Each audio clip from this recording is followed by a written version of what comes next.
Q. That she was not melodramatic about it, the anecdote, telling me, nor affecting an unnatural calm the way some people affect an unnatural nonchalance about narrating an incident that is meant to heighten their story's drama and or make them appear nonchalant and sophisticated, one or the other of which is often the most annoying part of listening to certain types of beautiful women structure a story or anecdote.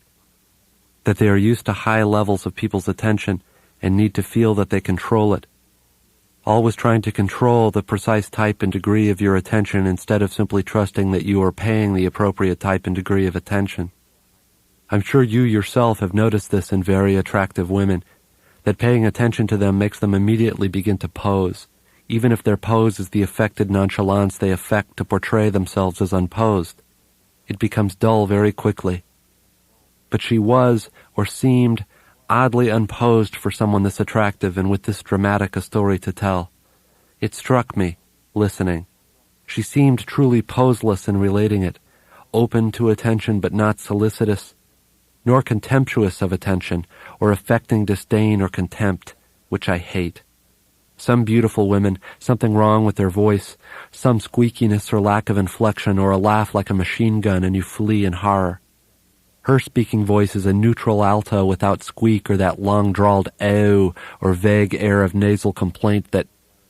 also mercifully light on the likes and you knows which can make you chew the inside of your cheek with this type. Nor did she giggle. Her laugh was fully adult, full, good to hear, and that this was my first hint of sadness or melancholy as I listened with increasing attention to the anecdote, that the qualities I found myself admiring in her narration of the anecdote were some of the same qualities about her that I'd been contemptuous of when I'd first picked her up in the park. Q. Chief among them, and I mean this without irony, that she seemed, quote, sincere, in a way that may in fact have been smug naivete but was nevertheless attractive and very powerful in the context of listening to her encounter with the psychopath, in that I found it helped me focus almost entirely on the anecdote itself, and thus helped me imagine in an almost terrifyingly vividly realistic way just what it must have felt like for her, for anyone. Finding yourself through nothing but coincidence heading into a secluded woody area in the company of a dark man in a dungaree vest who says he is your own death incarnate, and who is alternately smiling with psychotic cheer and ranting and apparently gets his first wave of jollies by singing creepily about the various sharp implements he has in the cutlass's trunk and detailing what he's used them to do to others, and plans in exquisite detail to do to you. It was tribute to her odd, affectless sincerity that I found myself hearing expressions like fear gripping her soul, unquote, as less as televisual cliches or melodrama, but as sincere, if not particularly artful attempts simply to describe what it must have felt like, the feelings of shock and unreality alternating with waves of pure terror, the sheer emotional violence of this magnitude of fear, the temptation to retreat into catatonia or shock or the delusion, yield to the seduction of the idea, riding deeper into the secluded area, that there must be some sort of mistake, that something as simple and random as getting into a 1987 maroon Cutlass with a bad muffler that just happened to be the first car to pull over to the side of a random interstate could not possibly result in the death, not of some abstract other person, but your own personal death, and at the hands of someone whose reasons have absolutely nothing to do with you or the qualities of your character, as if everything you'd ever been told about the relationship between character and intention and outcome had been a fiction from start to Q, to finish, that you'd feel the alternating pulls of hysteria and dissociation and bargaining for your life in the way of foxholes,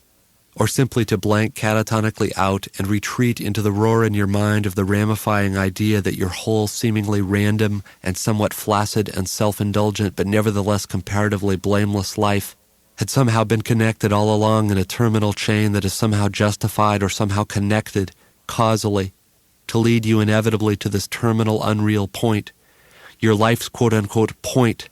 its as it were sharp point or tip,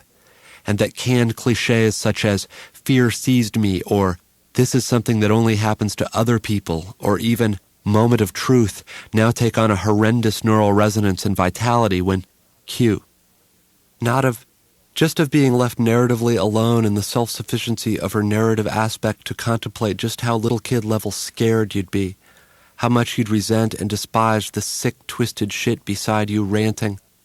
whom you'd kill without hesitation if you could, while but at the same time feeling involuntarily the very highest respect, almost a deference, the sheer agential power of one who could make you feel this frightened, that he could bring you to this point simply by wishing it and now can, if he wished, take you past it, past yourself, turn you into a grisly discovery, brutal sex slaying, and the feeling that you do absolutely anything or say or trade anything to persuade him to simply settle for rape and then let you go, or even torture, even willing to bring to the bargaining table a bit of non-lethal torture if only he'd settle for hurting you and choose then for whatever reason to drive off and leave you hurt and breathing in the weeds and sobbing at the sky and traumatized beyond all recovery instead of as nothing. Yes, it's a cliché, but this is to be all? This was to be the end? And at the hands of someone who probably didn't even finish manual arts high school and had nothing like a recognizable soul or capacity for empathy with anyone else? A blind, ugly force like gravity or a rabid dog? And yet it was he who wished it to happen and who possessed the power and certainly the tools to make it happen. Tools he names in a maddening sing-song about knives and wives and scythes and dolls and awls, adzes and mattocks and other implements whose names she did not recognize, but even so they even sounded just like what... Q. Yes, and a good deal of the anecdote's medial part's rising action detailed this interior struggle between giving in to hysterical fear and maintaining the level-headedness to focus her concentration on the situation and to figure out something ingenious and persuasive to say to the sexual psychotic as he's driving deeper into the secluded area and looking ominously around for a propitious sight and becoming more and more openly raveled and psychotic and alternately grinning and ranting and invoking God and the memory of his brutally slain mother and gripping the cutlass's steering wheel so tightly that his knuckles are gray. Q.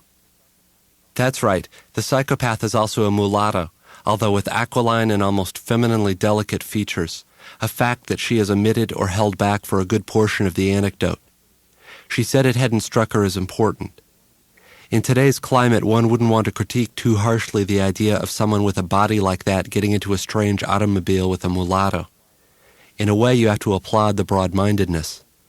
I didn't, at the time of the anecdote, really even notice that she'd omitted the ethnic detail for so long.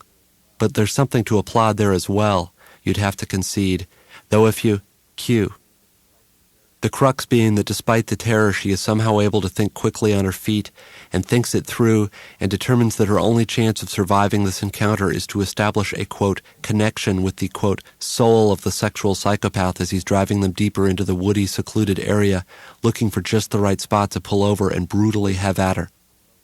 That her objective is to focus very intently on the psychotic mulatto as an ensouled and beautiful, albeit tormented person in his own right, instead of merely as a threat to her or a force of evil or the incarnation of her personal death. Try to bracket any New Age goo in the terminology and focus on the tactical strategy itself if you can, because I'm well aware that what she is about to describe is nothing but a variant of the stale old love will conquer all bromide. But for the moment, bracket whatever contempt you might feel and try to see the more concrete ramifications of